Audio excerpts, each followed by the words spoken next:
Hidden deep in the mountains of the Philippines is a tribe so ancient, so genetically unique, that scientists now believe they may hold the key to understanding the earliest human migrations into Asia.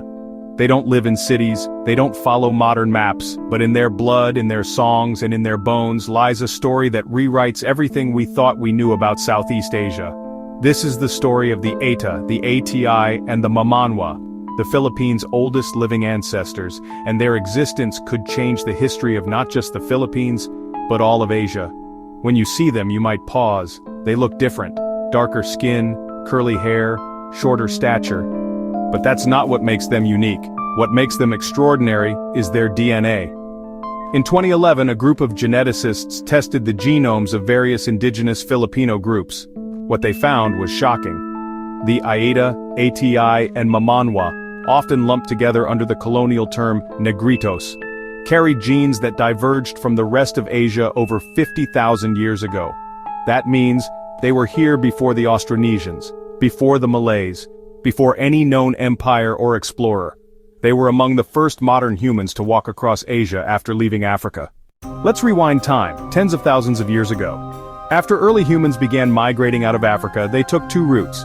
One moved north through the Middle East and into Europe, the other, south, through India, across island chains, and into what we now call Southeast Asia. That southern route led directly to the Philippines. The Negrito groups in the Philippines are believed to be descendants of that first wave of migration, meaning they are direct carriers of one of humanity's oldest genetic lineages outside Africa. They didn't just pass through, they settled, they survived, and they adapted. Here's where it gets even more interesting. These tribes don't just have unique ancestry. They carry high levels of Denisovan DNA, from an extinct species of early humans. In fact, the Eta have the highest known percentage of Denisovan DNA in the world, even more than Melanesians in Papua New Guinea. That's not just trivia.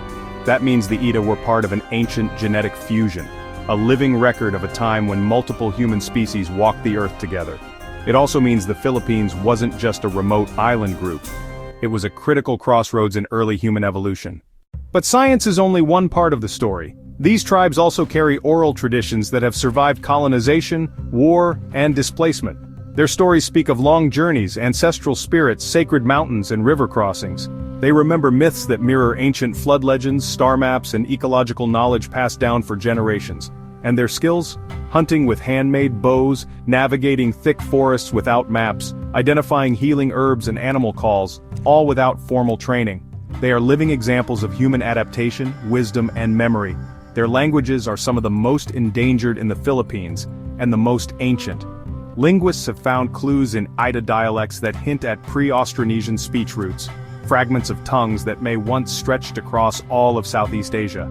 And in some remote areas, elders still draw symbols and marks that resemble proto-writing, geometric forms that may have once formed the basis of ancient Filipino scripts before Baybayin.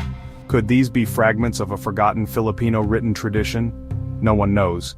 Because no one looked, until now. For decades, the Eta, ATI, and Mamanwa were ignored. Colonial governments pushed them to the margins. They were portrayed as primitive or backward, simply because they didn't conform to modern norms. But in recent years, geneticists, anthropologists, and archaeologists have returned to these communities, not as subjects to be studied, but as guardians of human history. In the Eta, scientists see the echo of Africa. In the ATI, they find clues to Pacific migration. In the Mamanwa, they witness traditions untouched by empire. Together, these tribes form a living link to a pre-colonial, pre-modern, even pre-Austronesian world, yet despite their importance, these communities still face hardship.